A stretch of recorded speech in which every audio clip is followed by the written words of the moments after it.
আমার ঝোলটা হয়েই আসছে। আর এটা কি হবে, আবার একটু হওয়ালে আবার একটু ঘন হয়ে যাবে। কচু না, গাটি কচু একটু ঘন হয়ে যায়, গলে গলে গেছে চার ধারগুলো, ওই জন্য তো খেতে ভালো লাগে। আমার হয়ে গেছে এটা, আমি এখন এটাকে নামিয়ে দিচ্ছি।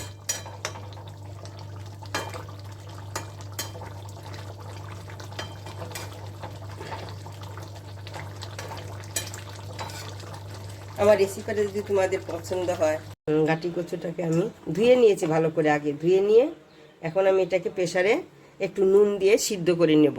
আমি এখন কি করব, এই কচুটাকে আমি এই যে ছুলে নিচ্ছি এইভাবে।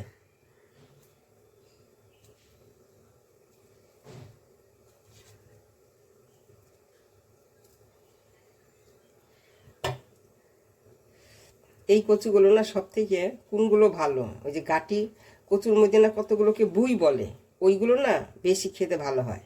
আমি দেখাচ্ছি, এর মধ্যে দুই একটা আছে বুই, মানে এই যে এইরকম টাইপের থাকবে, এই যে এরকম থাকবে না, এইরকম থাকবে, এটা ভালো খেতে বেশি।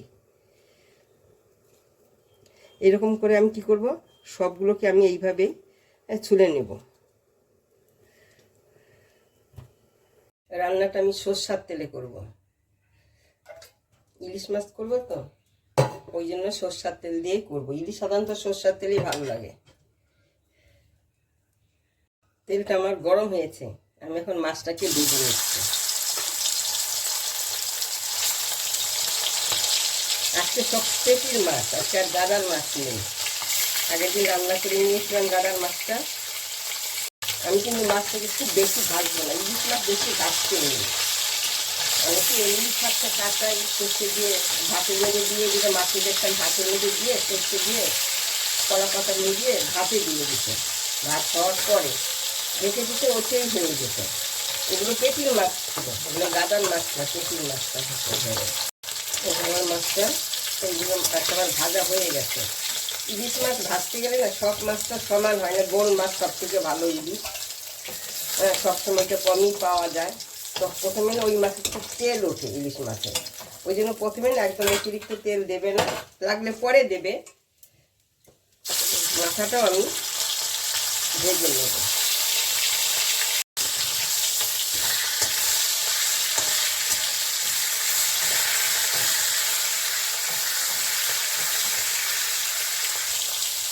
মাছের মাথাটাও আমার ভাজা হয়ে গেছে।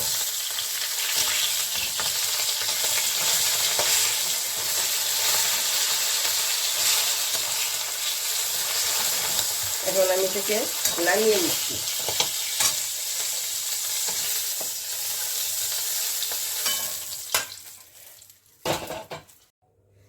আমি এখন এখানে কি করব, কালো জিরা ফোড়ন দিয়ে দিলাম,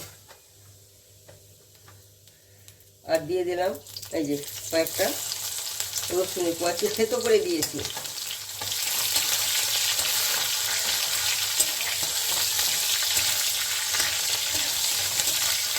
এই আর দিয়ে দিচ্ছি এই যে কয়েকটা কাঁচা লঙ্কা,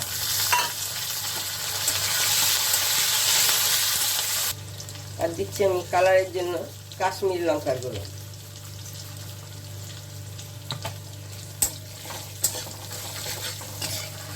এখন এখানে দিয়ে দিচ্ছি এই যে গাটি কচুটা দিয়ে দিচ্ছি।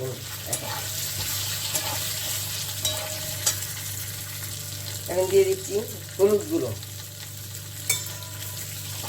তেলের মধ্যে হলুদটা দিলে ভালো কিন্তু কালার হয়।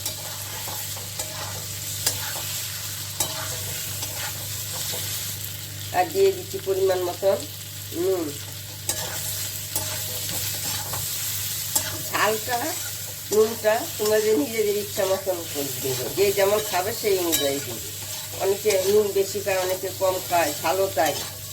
অনেকে একটা লঙ্কা দিয়েও রান্না করে, যেমন আমি অনেকগুলো লঙ্কা দিয়েছি, কারণ হলো এই লঙ্কাগুলোতে কোনো ঝালই নেই।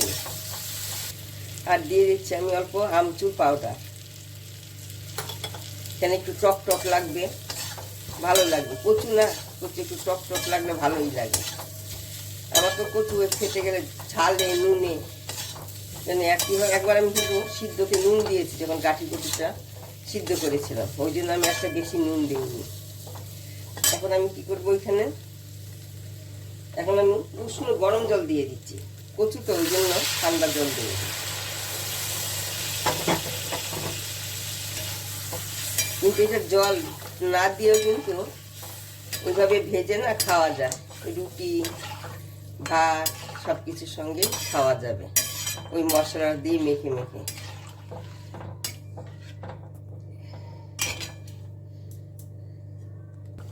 আমি এখন এর মধ্যে এই যে ইলিশ মাছগুলো দিয়ে দিচ্ছি। এটা কিন্তু ইলিশ মাছ দিয়ে করা গাটি কচুটা, খেয়ে দেখবে একবার এইভাবে। তোমরা খেয়েছো কিনা জানি না, অনেকেই খায় এইভাবে করে, আমিও করেছি, দেখবে খেয়ে ভালো লাগে। গাটি কচু দিয়ে চিংড়ি মাছ দিয়েও খুব ভালো হয়, কিন্তু এমনিও গাটি কচু না মাছ ছাড়াও ভালো লাগে খেতে। আর অল্প জল দেবো আমি, দেখা যাচ্ছে জলটা কম হবে। আর জল যদি না ফোটে তাহলে মাছের ঝোলটা যেন খাবে সেইটাও টেস্ট হবে না, পাইংসে পাইংসে কেমন একটা লাগবে। নুনটা কম কম মনে হচ্ছে, আমি আরেকটু নুন দিয়ে দিলাম, কেন এখানে তো আমচুর পাউডার আছে, ওই জন্য নুনটা কম কম লাগছে, কেন টক।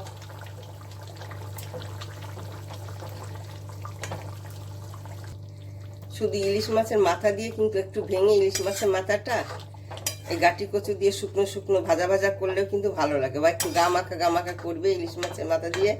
আমি যেভাবে করি সব একই উপকরণ দেবে, একটু ঝোলটা কম বেশি দেবে, দেখবে খেতে দারুণ হয়, কি বলবো। আমার রেসিপিটা পছন্দ হলে তোমরা লাইক করবে, শেয়ার করবে, সাবস্ক্রাইব করবে। একবার হলে বানিয়ে খেয়ে দেখো না, অনেকভাবেই তো খাওয়া যায়, একবার খেয়ে দেখবে। যারা গাটি কচু খাও তারা একবার এইভাবে করে খেয়ে দেখবে, দারুণ হয় কিন্তু খেতে। আমার কাছে তো খুবই ভালো লাগে।